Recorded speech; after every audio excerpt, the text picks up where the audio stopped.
राधे राधे मेरे प्यारे भाइयों बहनों माताओं व बंधुओं, संस्कार की बातें चैनल में आपका स्वागत है।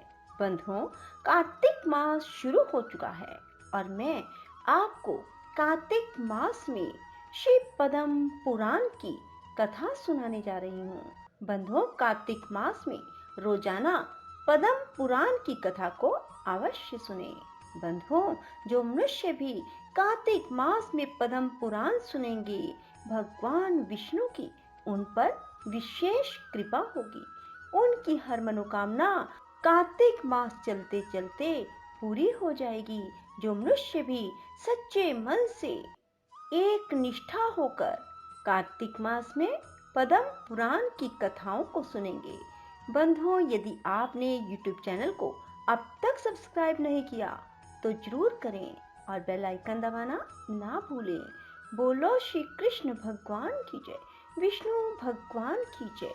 महादेव जी माँ पार्वती से कहते हैं, एक समय की बात है, भगवान श्री कृष्ण द्वारका से मथुरा में आए और वहां से यमुना पार करके नंद के ब्रज में गए। वहां उन्होंने अपने पिता नंद जी और यशोदा मैया को प्रणाम करके उन्हें भली भांति सांत्वना दी। फिर माता पिता ने उन्हें छाती से लगाया। इसके बाद वे बड़े बूढ़े गोपों से मिले, उन सब को आश्वासन दिया, बहुत से वस्त्र और आभूषण भेंट देकर वहां रहने वाले सब लोगों को संतुष्ट किया। इसके बाद पावन वृक्षों से भरे हुए यमुना के रमणीय तट पर गोपांगनाओं के साथ श्री कृष्ण ने 3 रात तक वहां सुखपूर्वक निवास किया। उस समय उस स्थान पर अपने पुत्रों और स्त्रियों सहित नंद गोप आदि सब लोग, यहाँ तक कि पशु पक्षी मृग आदि भी भगवान वासुदेव की कृपा से दिव्य रूप धारण कर विमान पर आरूढ़ हुए परम धाम वैकुंठ लोक को चले गए। इस प्रकार नंद के ब्रज में निवास करने वाले सब लोगों को अपना निरामय पद प्रदान करके भगवान श्री कृष्ण देवियों और देवताओं के मुख से अपनी स्तुति सुनते हुए शोभा संपन्न द्वारकापुरी में आए। वहां वसुदेव, उग्रसेन, संकर्षण, प्रद्युमन, अनिरुद्ध और अक्रूर आदि यादव प्रतिदिन उनकी पूजा करते थे। वे विश्व रूपधारी भगवान दिव्य रत्नों द्वारा बने लता गृहों में पारिजात पुष्प बिछाए हुए मृदुल पलंगों पर शयन करके अपनी 16,008 रानियों के साथ विहार किया करते थे। इस प्रकार संपूर्ण देवताओं का हित और समस्त भूभार का नाश करने के लिए भगवान यदुवंश में अवतीर्ण हुए थे। उन्होंने सभी राक्षसों का संहार करके पृथ्वी के महान भार को दूर किया और नंद के ब्रज और द्वारिकापुरी में निवास करने वाले समस्त चराचर प्राणियों को भव बंधन से मुक्त करके उन्हें रोगियों के ध्येयभूत परम सनातन धाम में स्थापित कर दिया। तदंतर वे स्वयं भी अपने परम धाम को पधारे। पार्वती जी ने कहा, भगवान, वैष्णवों का जो यथार्थ धर्म है, जिसका अनुष्ठान करके सब मनुष्य भव सागर से पार हो जाते हैं, उनका मुझसे वर्णन कीजिए।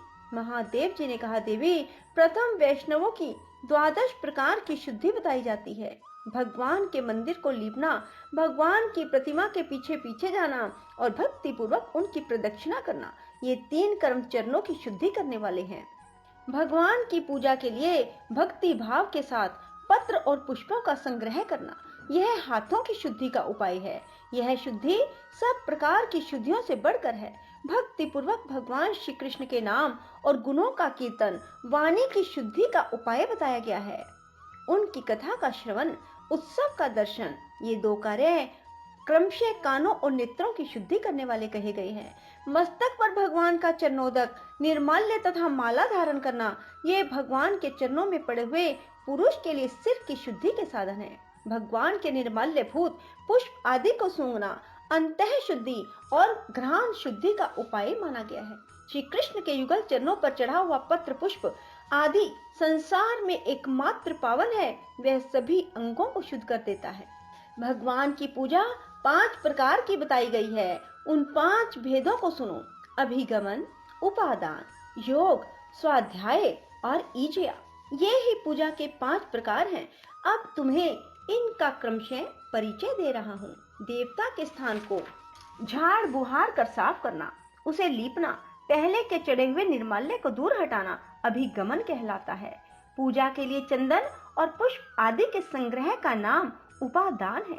अपने साथ अपने इष्ट देव की आत्म भावना करना। मेरा इष्ट देव मुझसे भिन्न नहीं है, वह मेरी ही आत्मा है। इस तरह की भावना को दृढ़ करना योग कहा गया है। इष्ट देव के मंत्र का अर्थ अनुसंधान पूर्वक जप करना स्वाध्याय है। सूक्त और स्तोत्र आदि का पाठ, भगवान का कीर्तन, भगवत तत्व आदि का प्रतिपादन करने वाला शास्त्रों का अभ्यास भी स्वाध्याय कहलाता है। अपने आराध्य देव की यथार्थ विधि से पूजा करने का नाम ईज्या है। सुव्रते, यह 5 प्रकार की पूजा मैंने तुम्हें बताई।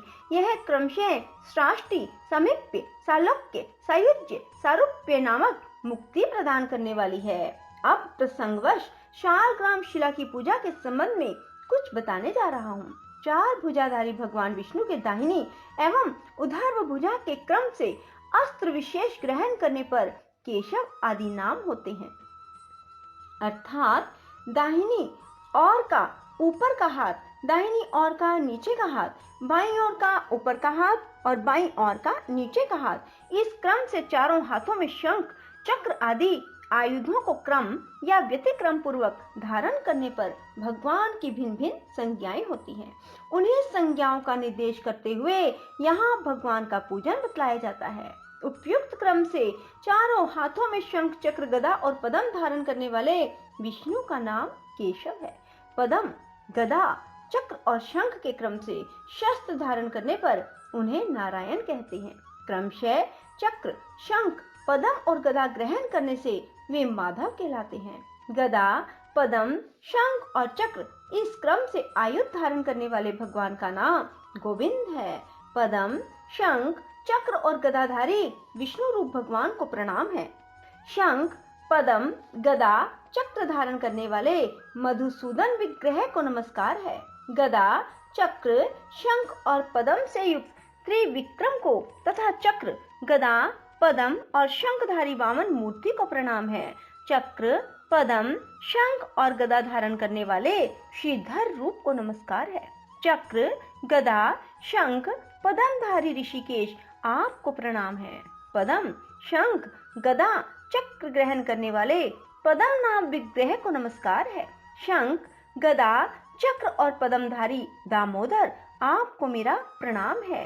शंख, कमल, चक्र, गदा धारण करने वाले संकर्षण को नमस्कार है। चक्र, शंख, गदा, पद्म से युक्त भगवान वासुदेव आपको प्रणाम है। शंख, चक्र, गदा, कमल आदि के द्वारा प्रद्युमन मूर्ति धारण करने वाले भगवान को नमस्कार है। गदा, शंख, कमल, चक्रधारी अनिरुद्ध को प्रणाम है। पद्म, शंख, गदा, चक्र से चिन्हित पुरुषोत्तम रूप को नमस्कार है। गदा, शंख, चक्र, पद्म ग्रहण करने वाले अधोक्षज को प्रणाम है। पद्म, गदा, शंख और चक्र धारण करने वाले नरसिंह भगवान को नमस्कार है। पद्म, चक्र, शंख और गदा लेने वाले अच्युत स्वरूप को प्रणाम है। गदा, पद्म, चक्र और शंखधारी श्री कृष्ण विग्रह को नमस्कार है।